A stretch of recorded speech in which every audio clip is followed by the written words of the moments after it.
소식이라는 제목으로 말씀을 나누겠습니다. 통계청이 발표한 2024년 사회조사 결과에 따르면 우리 사회의 가장 큰 불안 요인, 첫 번째는 범죄, 그리고 두 번째는 경제적인 어려움, 그리고 세 번째는 국가의 안보 순으로 나타났다고 합니다. 또한 사회가 안전하다고 생각하는 사람들의 비중은 28.9%. 자, 4년 전 통계보다 4.4% 감소했다고 해요. 그러니까 이런 통계는 우리 한국 사람들이 안전과 평화를 갈망하고 있다라는 것을 잘 보여줍니다. 그런데 현실은 그렇지 않죠. 점점 안전하지 않고 점점 평화가 깨지는 그런 사회로 가고 있습니다. 예수님께서 탄생하던 시절에도 사실은 오늘 이 시대와 별반 다를 바가 없었습니다. 예수님께서 태어나셨던 그 시대에도 로마 제국의 압제 가운데서 유대민족은 참 고통스럽게 살고 있었어요. 또 로마 제국의 압제뿐만 아니라 경제적으로도 먹고 사는 것이 힘들어서 굉장히 가난한, 그래서 예수님께서 특별히 많은 가난한 사람들에게 먹을 것을 주셨죠. 그렇죠? 오병이어의 사건을 통해서도. 또 유대민족 안에서도 여러 가지 분파가 갈려져 가지고 바리새파, 사두개파, 그 다음에 에세네파, 그렇게 여러 가지 분파가 생기면서 민족 안에서도 갈등이 참 많았습니다. 근데 오늘 우리 한국 사회도 마찬가지죠. 우리 한국 사회도 여러 가지 갈등, 분파가 생겨서 갈등이 많습니다. 그래서 단합을 저해하고 있죠. 2000년 전이나 지금이나 인간의 힘으로 아무리 노력해도 평화를 만드는 것은 쉽지 않다는 것을 잘 보여주고 있습니다. 그런 점에서 여러분, 우리 사람들에게 희망이 있느냐? 사람에게는 희망이 없어요. 오직 희망은 어디에 있습니까? 하나님. 그래요. 십자가, 예수 그리스도의 십자가에 희망이 있습니다. 자, 이렇게 우리 모두는 희망을 간절하게 바라고 있어요. 이 절망하고 우울한 시대에 여러분이나 저나 어떻게 하면 우리의 삶 가운데 기쁜 소식이 있을까 갈망하고 있는데, 오늘 말씀해 보면 하나님과 인간 모두에게 기쁨을 주는 소식에 대한 이야기가 나옵니다. 오늘 그 복된 소식의 내용을 살펴보도록 하겠습니다. 오늘 말씀 8절에 보니까 누가 등장합니까? 목자들이 등장하죠. 한편 목자들은 바로 그 지역 들판에서 살며 밤에 양떼를 지키고 있었습니다. 9절에 보니까 주의 천사가 그들 앞에 나타나 주의 영광이 그들을 환하게 둘러 비추니 그들은 너무나 두려웠습니다. 오늘 이 목자들이 양떼를 치고 있었는데 이 목자들에게 주의 천사가 나타났다. 여러분, 이 목자는 어떤 사람들이었느냐? 당시 유대 사회에서 가장 낮은 계층에 속하는 사람들이었어요.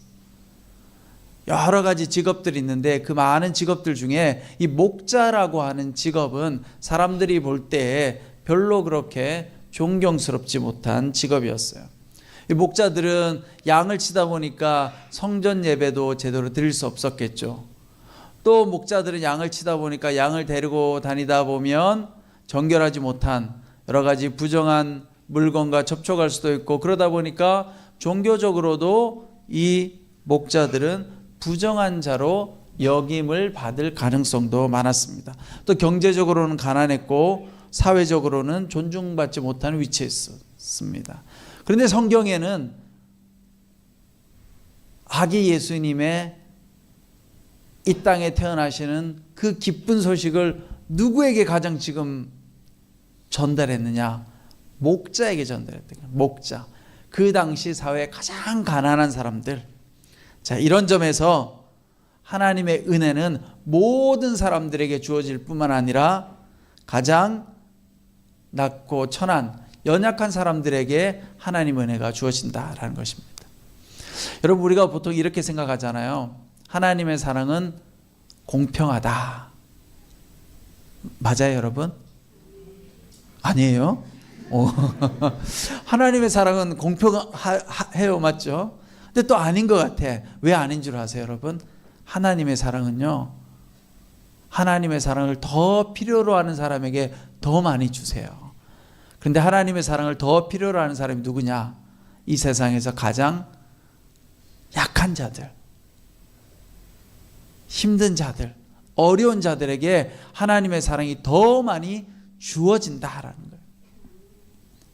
그런 점에서 하나님의 사랑은 공평한 듯한데 하나님의 사랑은 또한 차별적이에요. 누가 가장 연약하고 약한 사람일까요? 하나님의 사랑이 가장 필요하다고 생각하는 사람.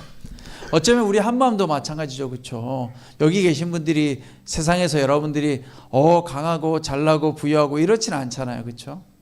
우리가 연약한 게 있어요. 여러 가지 질병 때문에 또 세상을 살아가는 데 있어서. 그런데 여러분, 중요한 것은 하나님은 누구에게 더 가까이 찾아오시느냐?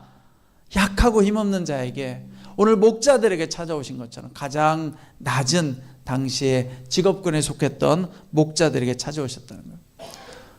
또 예수님은 자신을 평소에 뭐라고 칭하셨어요?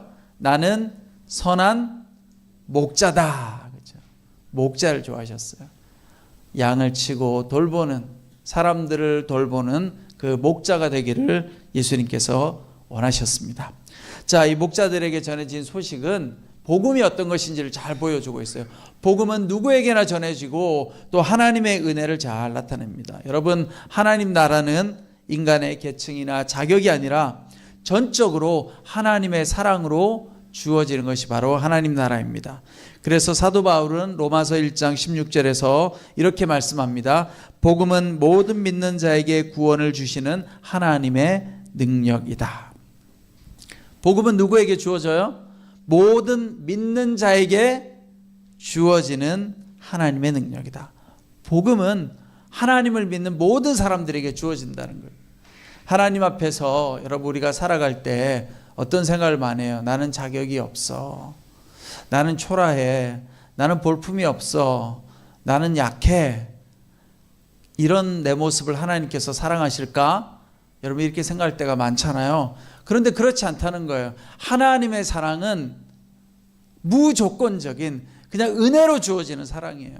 목자들에게 왜 나타났겠어요? 여러분, 목자에게 뭐가 큰 하나님께서 얻을 것이 있겠어요? 그런데 그 가장 당시 사회에 소외되고 약한 목자들에게 나타난 것처럼 하나님의 사랑은 오늘 여러분과 저에게 조건 없이 베풀어지는 사랑입니다. 그래서 우리가 어떻게 해야 되느냐? 겸손하고 낮은 마음으로 하나님 앞에 나아가면 하나님께서 우리를 만나 주신다.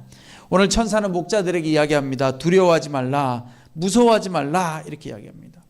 여러분, 왜 이렇게 이야기할까요? 목자들이 무서워했어요. 지금 천사가 임했는데. 여기서 말하는 천사는 하나님을 상징해요. 하나님의 임재를 상징하는 거예요. 천사. 두렵죠? 왜 두려운가? 여러분, 우리는 하나님을 만나면 두렵게 되어 있어요. 왜냐하면 죄인이기 때문에 그래요. 그런데 하나님을 만나도 두렵지 않은 사람들이 있어요. 어떤 사람들이냐? 내가 죄인임을 모르는 사람. 내가 죄인임을 인정하지 않는 사람은 하나님을 만나도 두렵지 않아요. 그러나 내가 죄인임을 깨달은 사람들은 하나님께서 내 가까이 나타나면 두렵죠. 그래서 여러분, 구약 성경에도 보면 하나님의 영광이 임할 때 사람들은 다 두려움에 사로잡혔다고 합니다. 모세가 하나님을 만나러 갔을 때 하나님의 영광이 임할 때 시내산에서 백성들은 하나님의 영광 가운데서 두려워서 가까이 가지 못하죠. 하나님께서 임하시면 우리 마음 가운데 두려움이 생겨요. 왜냐? 내가 죄인이니까. 나 같은 죄인, 이런 죄인인데 하나님께서 나를 사랑할 수 있을까? 근데 요걸 여러분들이 잘 깨달아야 돼. 우리는 나 같은 죄인인데 나 같은 죄인을 하나님께서 사랑할까? 라고 죄책감으로 가잖아요. 죄책감으로 가면 안 되고 어떻게 해요? 나 같은 죄인도 하나님께서 그러나 사랑하셔. 그러나 하나님 앞에서 내가 두려움을 느끼고 경외감을 느끼고 하나님 앞에서 엎드리고 겸손하게 순종하고자 하면 하나님께서는 우리를 축복의 자리로 인도해 주신다. 그래서 오늘 말씀해 보면 이 목자들에게 천사들이 나타나니까 처음에는 목자들이 두려워하죠. 그러나 그 목자들을 향해서 천사가 뭐라고 이야기합니까? 보아라, 내가 모든 백성에게 큰 기쁨이 될 좋은 소식을 너에게 알려준다. 백성들에게 큰 기쁨이 될 좋은 소식을 너희에게 알려준다. 여러분, 기쁨의 좋은 소식이란 무엇일까요? 하버드 성인발달 연구소에서 1938년부터 약 85년 동안 세계에서 가장 오래된 성인발달 연구를 했습니다. 제가 설교 때 한번 언급한 적이 있는데요. 인간의 행복과 건강에 가장 큰 영향을 미치는 요인이 무엇일까? 하버드 대학에서 85년 동안 사람들을 추적해서 세대와 세대를 지나가면서 사람들에게 가장 행복하게 만들어주는 요인이 무엇일까를 연구했더니 여러분, 연구 결과가 뭐였죠? 몰라요? 제가 설교했는데 좋은 인간관계, 이게 최근에 나온 최고의 결과예요. 사람들이 행복하고 건강하게 오래 살아가는 데 있어서 가장 중요한 요인이 뭔지 연구했더니요, 너무 단순해요. 좋은 인간관계. 인간관계를 잘하면, 그러니까 제가 생각해 보니까 우리 조현병도 마찬가지예요. 조현병을 치료하려고 하면 여러 가지 여러분들이 약도 잘 먹고 병원도 열심히 다녀야 되지만 그 다음에 해야 될 게 뭐가 있겠어요? 좋은 관계를 맺는 거예요. 교회 공동체 안에서. 기본적으로 여러분, 교회 공동체는 좋은 공동체잖아요. 그렇죠? 그러니까 우리 한마음에 열심히 예배드리고 오랫동안 다니면 치유될 수밖에 없는 거예요. 왜냐, 이게 좋은 곳이니까. 근데 여러분들이 좋은 공동체가 되면 돼요. 옆에 있는 분들하고 좋은 관계를 맺고 끊임없이 축복해주고 격려해주고 사랑해주면 그게 어떻게 된다고요? 우리의 삶을 건강하고 행복하게 만들어준다는 거예요. 정신적으로 신체적으로 건강하게 만드는데 가장 중요한 것이 뭐냐? 좋은 인간관계. 여러분들이 교회 나와서 웃는 얼굴로 찬양하고, 오늘 제가 깜빡하고 넘어갈 뻔했네. 찬양을 너무 잘했어요. 우리 찬양하신 분들에게 박수 한번 보내주세요. 제가 앉아서 듣다가 내년도에는 여러분 꼭 성가대 하세요. 매주일. 아니, 이렇게 잘하는데 가끔씩 하지 마시고 이제 본격적으로. 보니까 근데 이름이 2개가 있더라고요. 주돌봄 성가대, 그 다음에 어머니 성가대? 맞아요? 합쳐서 하세요. 어머니하고 주돌봄을 그냥 합쳐가지고 주돌봄 성가대 하면 될 것 같은데. 너무 잘하셨어요. 근데 우리가 제가 보니까 참 여기 오면 여러분 좋잖아요. 그렇죠? 서로 좋은 관계 가운데서 순모임도 하고 찬양도 하고 예배도 드리고 같이 밥도 먹고, 이게 제일 좋은 거라는 거예요. 제일 좋은 거. 그러니까 여러분, 새해에는 우리 2가지만 열심히 하면 돼요. 첫째는 열심히 병원에 가서 우리 의사 선생님들의 진료를 잘 따라서 순종하고 약 처방을 잘 받으시고, 우리 특별히 남윤영 집사님 계시잖아요. 그러니까 의학적인 지도를 잘 받아야 돼요. 우리가 자꾸 거기서 멀어져 가지고 기도로 해결해 볼 거야. 물론 기도도 중요하죠. 그러나 기도만으로 해결해 볼 거야, 이렇게 가면 안 되는 거예요. 의학적인 노력을 열심히 하고, 2번째가 뭐예요? 좋은 인간관계가 뭐예요? 여기 열심히 여러분들이 예배드리고 순모임 잘하고, 그 다음에 어떻게 해요? 서로 축복하고 격려하고, 할 수만 있으면 찬양도 하고, 계속 여기서 좋은 관계를 맺으면 그것이 가장 좋대요. 재산, 명예, 심지어 콜레스테롤 수치보다 더 건강에 이로운 것이 뭐냐? 인간관계다. 그래서 로버트 월딩거와 마크 슐츠가 저술한 이 하버드 대학의 연구 결과물이에요. 책 제목이 세상에서 가장 긴 행복탐구 보고서. 나와 있어요. 우리말로 번역된 세상에서 가장 긴 행복탐구 보고서. 여기 보면 다양한 상황에서 좋은 관계를 맺는 방법이 나와 있어요.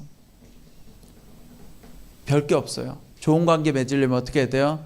다른 사람의 입장을 이해하는 것.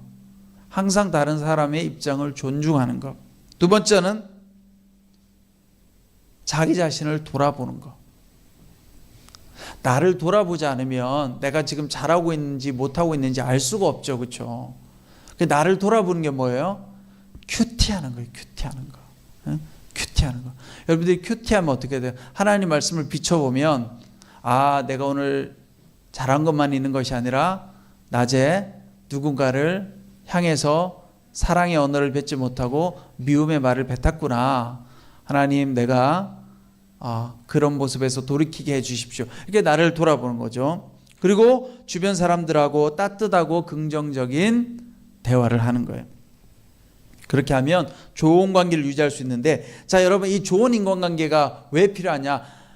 인간관계를 잘 맺으면, 좋은 관계가 되면 뭐가 일어나요? 그 안에 평화가 이루어지죠. 그렇죠? 그럼 결국 평화를 이루는 것이 뭐예요? 우리 삶의 가장 큰 행복의 비결인 거예요. 그래서 오늘 하나님께서 이 땅 가운데 예수님을 보내주셨어요. 그래서 그 예수님께서 하나님과 우리 사이에 단절된 관계를 어떻게 다시 회복시켜 주셔서 평화의 관계를 만들어 주신 거예요. 인간이 가장 행복할 수 있는 비결은 뭐예요? 하나님과 관계가 좋아져야 되는 거예요. 여러분, 인간관계가 좋아지려고 하면 하나님과의 관계가 좋아야죠. 여러분들이 하나님의 은혜를 자꾸 경험하고 하나님을 만나면 내 영혼이 충만해져서 다른 사람들하고 좋은 관계를 맺을 수 있는 여유가 생기고 사랑의 마음이 생겨요. 그러나 내가 하나님과 관계는 단절되어져 있는데 사람들하고만 잘 지내겠다? 어렵죠. 우리의 마음이 점점 거칠어지고 강팍해지는 이유는 뭐예요? 하나님하고 관계가 잘 되어 있지 않기 때문에 그래요. 그래서 여러분, 2025년도에는 뭘 해야 되겠어요? 열심히 병원 가서 치료받고, 두 번째는 뭐예요? 두 번째 가장 좋은 치료법은 뭐라고요? 좋은 인간관계를 다른 말로 하면 뭐예요? 하나님과 관계를 잘 맺는 것인데, 이게 바로 믿음 생활을 열심히 하는 거예요. 최고의 여러분 치료법인 거예요. 다른 치료법 찾지 마시고, 물론 뭐 미술치료, 음악치료 뭐 이런 것도 필요하지만, 여러분 그게 중요한 게 아니에요. 그게 여러분 여기서 열심히 순모임 나누고 같이 기도하고, 토요일날 기도 모임에 참여하고 열심히 예배 나와서 찬양하고, 그거 열심히 하는 게 최고 좋은 치료 방법인 거예요. 아멘? 네. 자, 그래서 오늘 예수님께서 이 땅 가운데 오셔서 하나님과의 관계 가운데 평화를 주시고, 또 사람과 사람과의 관계에서 평안을 주셨다는 것. 이것이 바로 오늘 우리에게 최고의 기쁨입니다. 그래서 오늘 10절 말씀에 보면 두려움 대신에 기쁨의 소식을 전했는데, 그 기쁨의 소식의 내용이 뭐냐? 11절과 12절에 나와 있어요. 그 기쁨의 소식은 첫 번째, 예수님이 오셔서 하나님과 우리 사이가 관계가 회복되니까, 이건 결국 뭐예요? 우리의 모든 죄 문제가 해결된 거죠. 그래서 오늘 말씀에 보면 11절에 뭐라고 표현하느냐 하면, 오늘 구주이신 주 그리스도가 다윗의 동네에서 태어나셨다. 예수님을 뭐라고 이야기해요? 구주, 구원자라고 표현하는 거예요. 왜 구원자가 필요해요? 하나님과 우리의 관계가 단절되어서 여러분이나 저나 이 땅 가운데서 고통스럽게 살아가는 이유는 뭐예요? 다 죄 문제 때문에. 죄 문제. 그렇죠? 죄라는 게 뭐예요? 죄라는 게 여러분들이 어떤 윤리 도덕을 어기고 어떤 잘못된 규칙을 어기는 것이 죄가 아니라, 그건 세상에서 말하는 죄. 기독교에서 말하는 죄는 하나님과 관계가 단절되어져서 인간이 늘 불안과 두려움과 또 욕심으로 살아가려고 하는 이 상태가 죄인 거예요. 이게 해결이 안 돼요, 여러분. 하나님을 안 만나면 여러분과 저는 당장 어떻게 돼요? 세상 가면 어떻게 하면 내가 잘 먹고 잘 살까? 어떻게 하면 내가 저 사람을 누르고 나만 이익을 취할까? 어떻게 하면 내가 세상의 경쟁에서 이길까? 어떻게 하면 내가 저 사람에게 더 화를 내고 내 마음대로 할 수 있을까? 이렇게 살아갈 수밖에 없어요, 여러분. 안 그런 사람 있어요, 여기? 나는 사랑만 베풀어야지. 나 저 사람 보니까 너무 사랑을 해주고 싶어. 여러분, 이런 마음이 생겨요. 그런 마음이 예수님을 가까이 다가가면 생기지만 안 생겨요. 그게 죄라는 거예요, 여러분. 다른 게 죄가 아니고. 근데 그 죄의 문제는 어떻게 해야 돼요? 하나님 우리 마음 가운데 오셔야 되는 거예요. 예수님이 내 마음 가운데 오시면 우리 마음 가운데 내 욕심으로 살고 싶은 마음이 어떻게 바뀌어요? 아, 저 사람을 위해서도 함께 우리가 더불어서 서로 사랑하면서 살아야지, 이렇게 바뀌는 거예요. 그러니까 예수님이 오신 기쁜 소식의 내용은 뭐예요? 구주로 오셨다. 두 번째는 다윗의 동네에서 예수님께서 오셨다. 이 말은 뭐예요? 구약 성경을 통해서 예언된, 약속된 메시아가 오셨다는 거예요. 그 예수님은 하나님이 보내주신 분이 맞다는 거예요. 오늘 하나님께서 우리에게 예수님을 보내주셨어요. 그리고 우리가 그 예수님을 붙들면 우리의 삶이 구원함을 얻을 수 있다는 거예요. 그리고 마지막으로 12절에 보면 예수님을 뭐라고 표현하느냐? 구유에 누워있는 아기를 볼 것인데 그것이 너희에게 표적이 될 것이다. 표적은 뭐예요, 여러분? 사인이잖아요, 사인. 아, 하나님이 왔는데 하나님 온 걸 어떻게 알아요? 어떤 사인이에요? 오, 저기 아기가 있다, 한 명. 그것도 구유에, 가난한 구유에, 멋진 호텔이나 여관이 아니라, 근데 그 아기를 통해서 그 아기가 하나님을 보여준다는 거예요. 하나님의 모습이에요. 어떤 모습이에요? 하나님은 여러분과 저에게 강력한 압제자처럼 혹은 대통령처럼 이렇게 오신 분이 아니라 어린이가 주는 이미지가 뭐예요? 온유하고 부드럽고 겸손한 모습을 보여주잖아요. 그런 분이 바로 하나님입니다. 저 아기와 같은 해맑은, 가난한, 겸손한, 바로 그런 하나님께서 우리에게 오셨다라는 것을 보여주는 것입니다.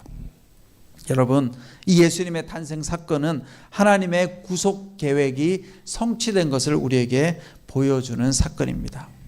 자, 이 예수 그리스도의 구원의 내용이 무엇인가? 14절 말씀. 이제 예수님께서 이 땅 가운데 기쁜 소식으로 오셨는데 왜 오셨는가? 결국 우리를 구원하기 위해서 오셨어요. 그렇죠? 그런데 그 구원의 내용이 바로 14절에 아주 하이라이트로 설명이 되어 있어요. 이것이 바로 구원이다. 구원은 뭐냐? 14절 같이 한번 읽어볼까요? 시작. 지극히 높은 곳에서는 하나님께 영광이요 땅에서는 하나님의 은총을 입는 사람들에게 평화로다. 자, 구원의 핵심 메시지는 뭐냐?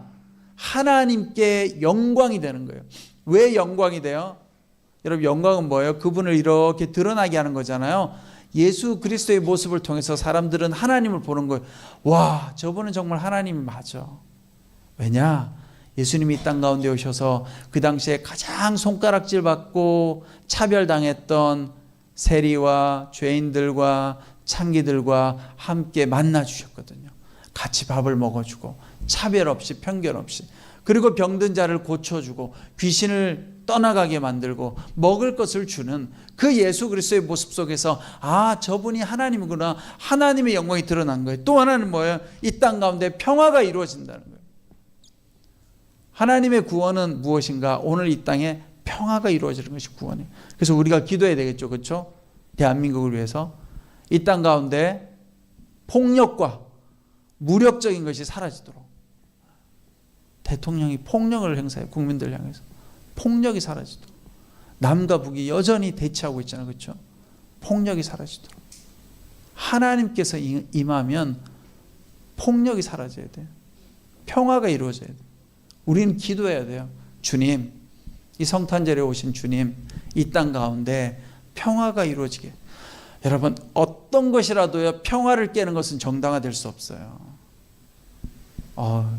저기는 나랑 정치적으로 가까우니까 내가 도와주고 지지해줘야지, 그런 게 없어요.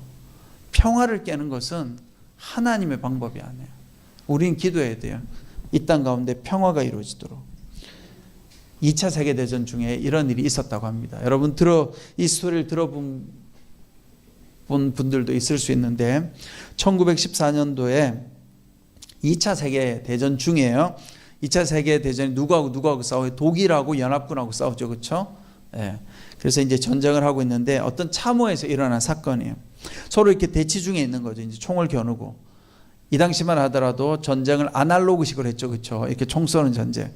지금은 뭐 이렇게 버튼 하나 탁 누르잖아요. 게임하듯이 그냥 보고 있다가 버튼 탁 누르고 드론 띄워가지고 폭파시키고 하지만, 그때는 사람이 일일이 총 들고 와서 전쟁을 해야 됐단 말이에요. 참호 속에서 서로 총구를 겨누고 있는데, 이때가 크리스마스 이브였어요. 그런데 독일군 참호에서 크리스마스 캐롤이 울립니다. 고요한 밤 거룩한 밤. 크리스마스 캐롤을 부르니까 다 예수님을 믿는 사람들이잖아요. 그렇죠? 이 당시에 2차 대전에 독일도, 여러분 독일은 기독교 국가예요. 독일에는 목회자가 공무원이에요. 국가에서 월급을 줘요. 목사님은.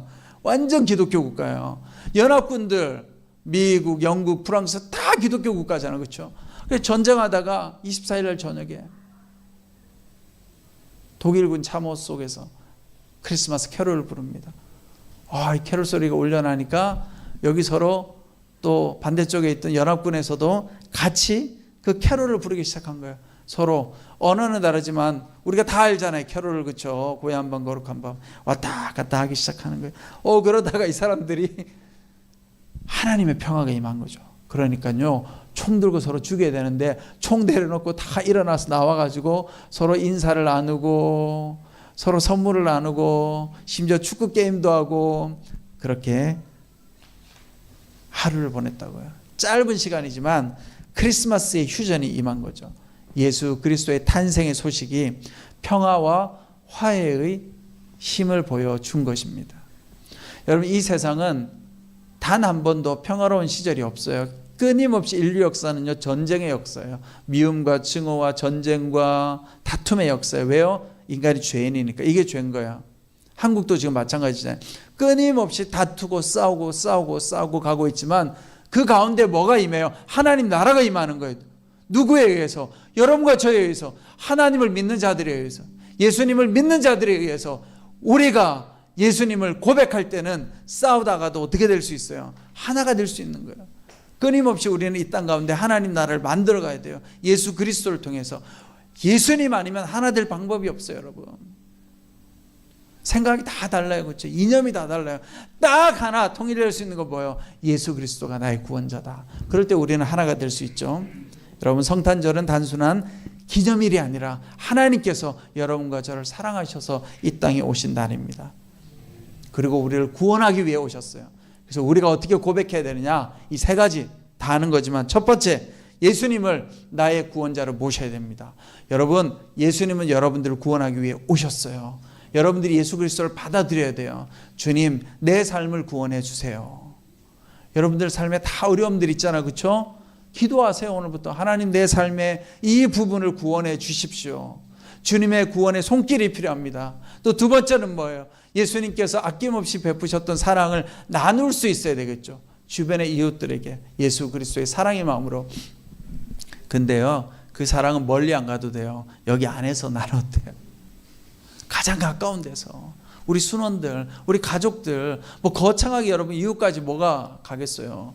평소에 내 가족도 사랑이 잘 안 되는데, 싸우는데 우리 안에서 사랑을 나눕시다. 그리고 세 번째는 내 삶을 통해서 하나님의 영광이 드러날 수 있도록 예수 그리스도의 빛된 모습을 세상 가운데 전하며 살아가면 하나님의 영광이 드러납니다. 그렇게 여러분, 이번 성탄절에 예수님께서 여러분들의 삶 가운데 오셔서 기쁨이 되고 또 하나님께 영광이 되는 여러분들 되시기를 축원합니다. 기도하겠습니다. 사랑과 은혜가 많으신 주님, 감사합니다. 하나님, 이 땅은 인류 역사가 시작된 이래로 지금까지 끊임없이 미움과 증오와 다툼과 전쟁으로 가득 차 있습니다. 이 한국 사회도 여전히 미움과 갈등과 다툼 가운데 있습니다. 그러나 주님은 평화의 왕으로 오셨습니다. 오직 평화만이 우리의 삶을 구원하실 수 있습니다. 주님, 우리 한마음 공동체 안에 늘 하나님의 평화, 예수 그리스도의 평화가 넘치게 하여 주시옵소서. 그리하여 우리 안에 늘 하나님의 큰 사랑과 기쁨이 차고 넘치게 하여 주시옵소서. 모든 말씀 우리 주 예수 그리스도의 이름으로 기도드리옵나이다. 아멘.